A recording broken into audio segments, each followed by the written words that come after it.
kupovali hromady knih. Co jsem ale vědět chtěl, to nevyčet jsem z nich. Nikde jsem se nedozvěděl, jak se hlídají krávy. Ptal jsem se starší a ptal jsem se všech. Každý na mě hleděl jako na pytel blech. Každý se mě opatrně tázal na moje zdraví. Já chci mít čapku z bambulí, nahoře jíst kaštany, mít se v lavoře, od rána po celý den zpívat si jen.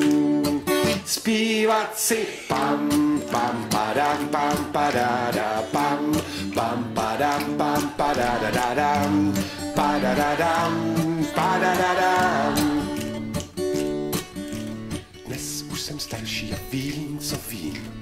Mnohé věci nemůžu a mnohé smím. A když je mi velmi smutno, lehnu do mokré trávy.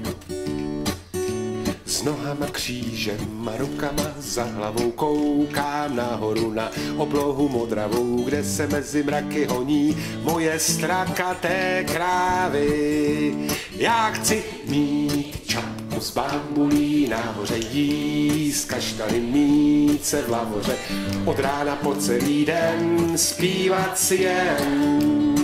Zpívat si pam, pam, padam, pam, padam,